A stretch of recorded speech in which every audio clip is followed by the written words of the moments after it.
Hello viewers, আসসালামু আলাইকুম। আজকে আমি রান্না করব হচ্ছে বিরিয়ানি।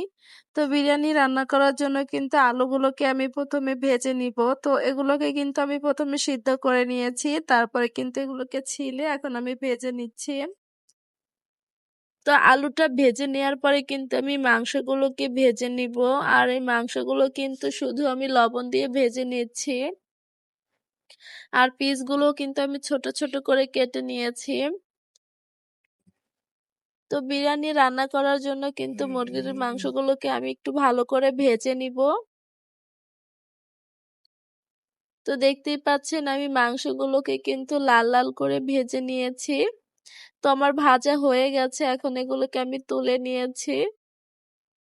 তো এখন আমি বিরিয়ানিটা বসাবো। তো তার জন্য কিন্তু প্রথমেই দিয়ে দিব হচ্ছে আমি পেঁয়াজ কুচি, আর পেঁয়াজ কুচিটা আমি একটু বেশি করে দিব।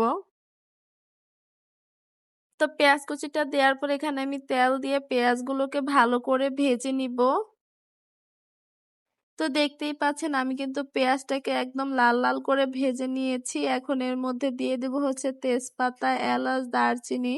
তো এগুলো দিয়ে ভেজে নেওয়ার পরে কিন্তু আমি দিয়ে দিয়েছি হচ্ছে পেঁয়াজ বাটা।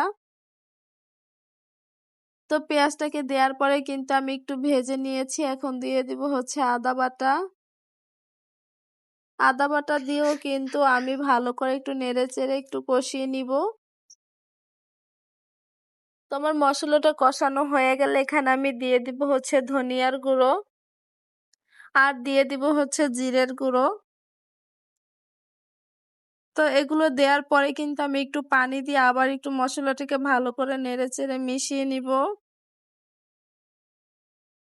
মেশানো হয়ে গেলে এখানে আমি দিয়ে দিব হচ্ছে মরিচের গুঁড়ো। মরিচের গুঁড়ো দিয়ে তারপর আমি দিব হচ্ছে পরিমাণ মতো লবণ।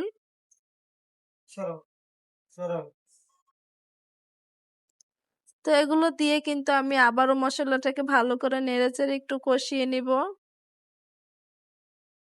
তো মশলাটা কষানোর আগে এখানে কিন্তু আমি দিয়ে দিচ্ছি হচ্ছে বিরিয়ানির মশলা, আর দিয়ে দিব হচ্ছে কিছু কাঁচামরিচ।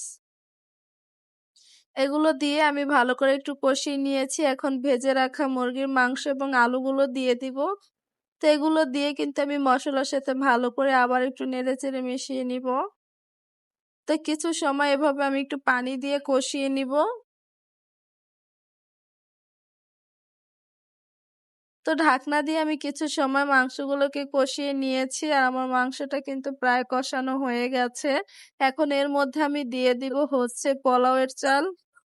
তো এখানে আমি ১ কেজি পরিমাণে চাল নিয়েছি, আর এই চালটাকে প্রায় ১ ঘন্টার মতো কিন্তু আমি ভিজিয়ে রেখেছিলাম। এতে কিন্তু চালটা অনেকটাই ফুলে গেছে। তো চালটা দেওয়ার পরে কিন্তু আমি মাংসের সাথে ভালো করে মিশিয়ে নিয়েছি। তো মেশানো হয়ে গেলে এখানে আমি দিয়ে দিব হচ্ছে গরম পানি। তো পানিটা দেওয়ার পরে কিন্তু আমি আবারও চালের সাথে ভালো করে নেড়েচেড়ে মিশিয়ে নিব। তো আমার মেশানো হয়ে গেছে, এখানে আমি আরো কিছু আস্ত কাঁচামরিচ দিয়ে দিব।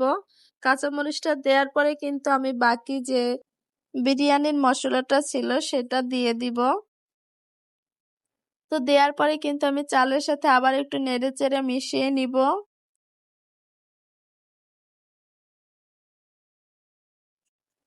তো দেখতেই পাচ্ছেন আমি কিন্তু চালের সাথে ভালো করে নেড়েচেড়ে মিশিয়ে দিয়েছি। এখন একটা ঢাকনা দিয়ে আমি ঢেকে রাখবো।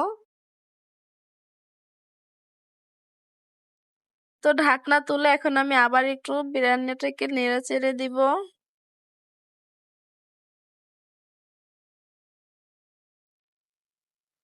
তো নেড়ে চেড়ে নেওয়ার পরে এখানে আমি দিয়ে দিব হচ্ছে দুধ। দুধ দেওয়ার পরে আমি একটু ঘি দিয়ে দিব। তো এগুলো দিয়ে কিন্তু আমি আবার একটু ভালো করে নেড়ে চেড়ে মিশিয়ে দিব, যাতে সব চালের সাথে ভালো করে মিশে। তো ভালো করে নেড়ে চেড়ে মিশিয়ে নেওয়ার পরে কিন্তু আমি চাপা দিয়ে দিব।